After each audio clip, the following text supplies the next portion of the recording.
Hi there, I'm David Heffernan and I've been a Salford fan for over 40 years and I represent Salford Red Devils PDRL team.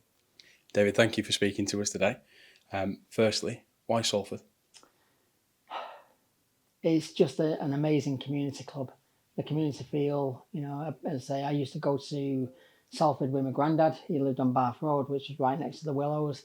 And so he used to take me to the Willows every single week and just that community feel. It's been involved with the club for the last few years. I've seen how the working's going on in the background as well, and everything about the club is special. Let's talk about that a little bit more. How's the club impacted your life, and how's rugby league as a game played its role in your life? Quite significantly, the last few years, I've been diagnosed with a rare form of autoimmune disease, severe spinal canal stenosis, and also a paralysed diaphragm. And I was on 36 tablets a day plus morphine, and I was going nowhere. I couldn't get off the settee, play jigsaws with my child. Um, and I knew the work that the foundation were doing. And it just came up on Twitter for the PDRL team and the LDSL team for my sons. So I went across to them and I've not looked back since.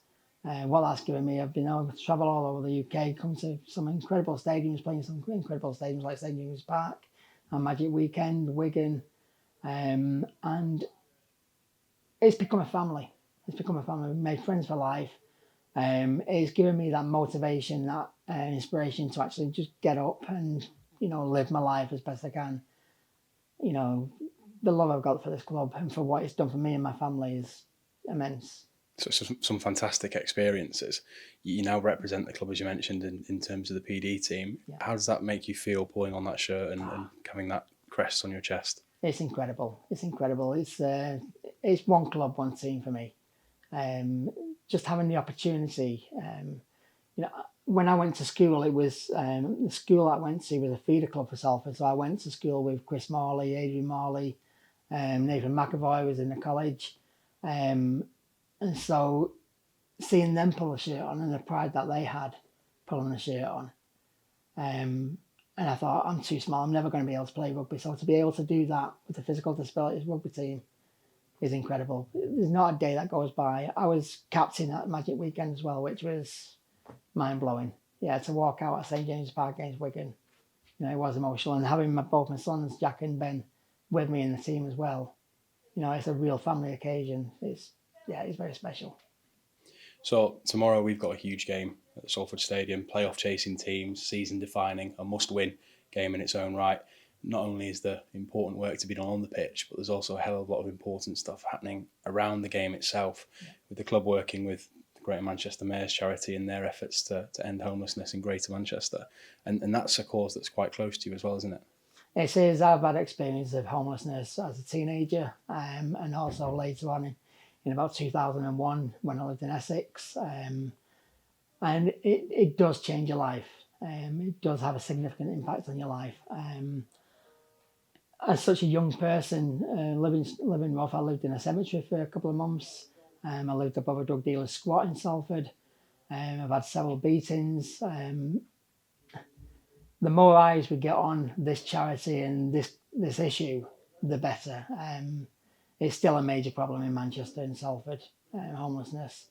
And I've been dedicated for years and years and years, raising funds for various homeless charities and doing as much as I can for the cause. And Andy Burnham, with his charity, he's doing an incredible job in making this a national issue rather than just Manchester. He's going right across the board, and the sooner we can eradicate it, the better.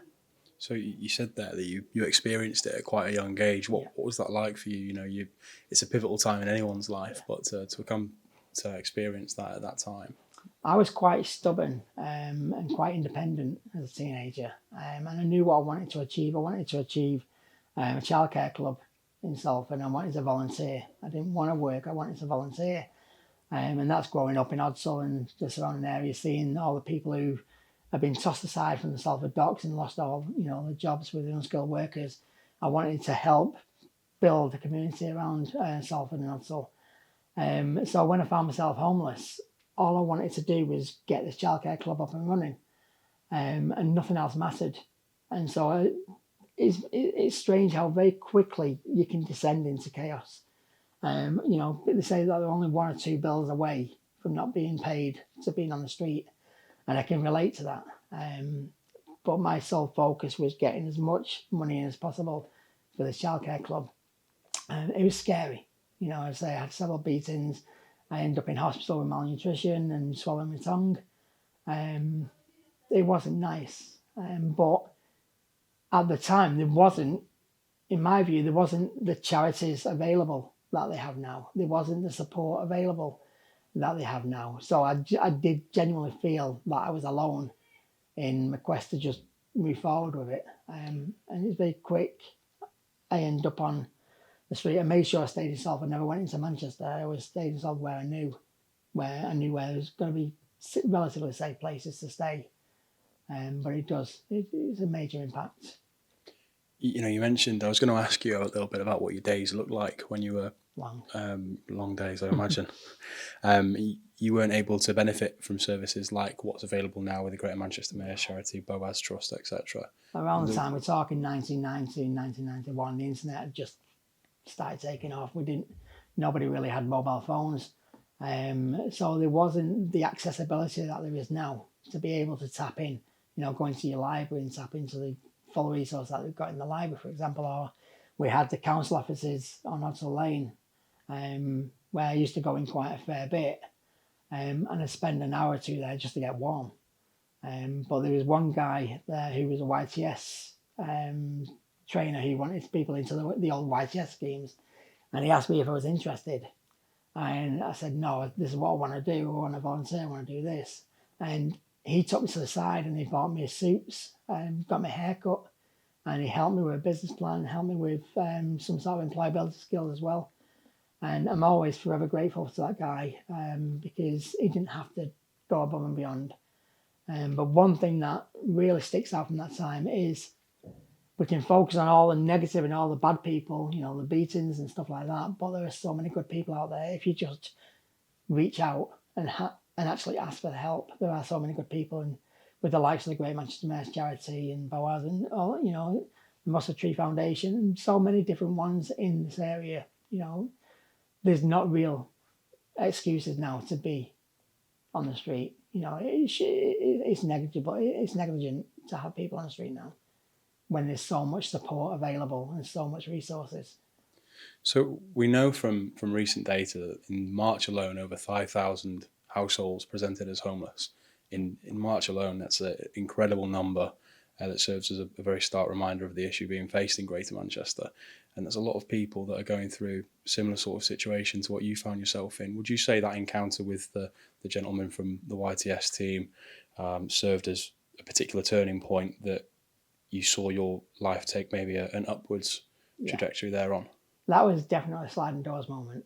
And I was fortunate with the lessons that I'd learned from previous. I genuinely understood about these sliding doors moments. And, no matter what situation we go through, no matter how traumatic, I genuinely believe there's a positive and a learning curve in every situation you go through. And so from a very early age, I always saw the positive and I always tried to find the learning curve to move forward. And the priest beforehand, I used to be an altar boy, he helped me quite a lot. And there were several people that really shaped who I am now in those early days. I think the more peer-to-peer stuff we can do with the homeless, because it's not as simple as, oh, he's on the street, let's get him off. We have so many hidden issues like alcoholism, drug abuse, anxiety, mental health issues. It's not a simple case of just lifting them off the street and putting them into a house. And I think this is where the charities like Greater Manchester Mayor's Charity do such brilliant work, because there is that understanding of what life is like on the street. And rather than just saying, here's the answer, let's go, they actually try and understand each individual. And it has to be on an individual basis. We can't tackle this as a broad answer. It has to be on an individual basis. Every single person on that street will have different issues that they need dealing with. We've spoken about this before today, about certain little nuances that perhaps were a significant part of your daily life when you were experiencing homelessness today. But, so I sort of know where this answer is going to come from. Do you still feel the impact of your time on the streets and experiencing homelessness today in your Yeah, everyday I'm, life? I'm fortunate in that in the work that I do. I do a lot of inner work anyway. I do a lot of self reflection. But things like I'll sleep with the window open, and there's that connection to the outside to feel that breeze on you. But also, I have lived my life quite fearful as well. I still don't really like going out at night. I'll come to the matches at night and I'll go, with friends and whatever. But if I'm having to go out on my own, there is still that little bit inside of me where I'm thinking, actually, you know what, I'll wait till the morning if it's like going to the shop or whatever. So there's little bits that still impact on me. But yeah, it's on a positive note, on a positive spin, it's made me want to realise change. It's made me, I've volunteered for years and years. I've helped over thousands of people who have been suicidal. My lived experiences are so valuable as an asset to help people. And people just want hope. Without hope, we've got nothing. And through my experiences, I'm able to give people a bit of hope. And once they've got that little bit of white hope, they can hold on to it and pull it apart so they can go through it. Because it's when you're on the street, the day is very long and it's very cold, very scary, and there is very little hope. You can't see past the next day. But there's also positives there because too many people live too far in the future. Anxiety lives where the future is, and depression lives in the past. If we can focus on the now, we can get people through it. So just give that people that little bit of hope. They can go places they never believed was possible. So, fast forward some years now from when you were experiencing homelessness. You're here, you're representing your club, you're operating a successful business. How do you feel personally looking back on that time in your life? As I said before, every experience you go through has got a positive and a learning curve.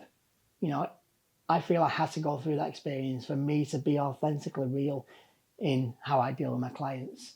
They get the real version of me. They get the water. All my sons know every part of me, every part of their story. And children do what adults do. They don't do what we say, ultimately. So I live my life trying to be that role model so my kids can be independent and be as free as possible and have an empathy matched by few. And it's the same with my clients. I've got an empathy matched by very few because I've been there. I've seen the worst that society can ever throw up, and I've seen the best and everything in between. And those life experiences are such a positive and such a learning curve that has really helped me thrive in business as well as in life as well. And from those experiences, I suppose the last question to ask you, David, is how can people help? Homelessness has become a little bit more open now. It went through a stage where it was very hidden. But stop putting social media posts on saying I help feed this homeless person and look at me. It's not about you. Let's put ourselves in their shoes. What do they need? And unfortunately, because there is such a drug issue and such an alcohol issue and such a mental health issue, it's not always the right thing to give people money on the street. So charities like the Great Manchester Mayor's charity, let's get behind them, let's support them, let's give them the money to help eradicate homelessness from the streets. The more eyes, Salford coming on board as a partner, we're getting more eyes on the issue, more eyes on the charity, and that's only a good thing. But if one thing that can come out of it is somebody logs onto the Great Manchester Mayor's charity, sees what they do, and then link that to how they can help, whether that's through donation or volunteering or whatever, that's fantastic because the more people who come together, the quicker we can eradicate. David, thank you so much. Thank you.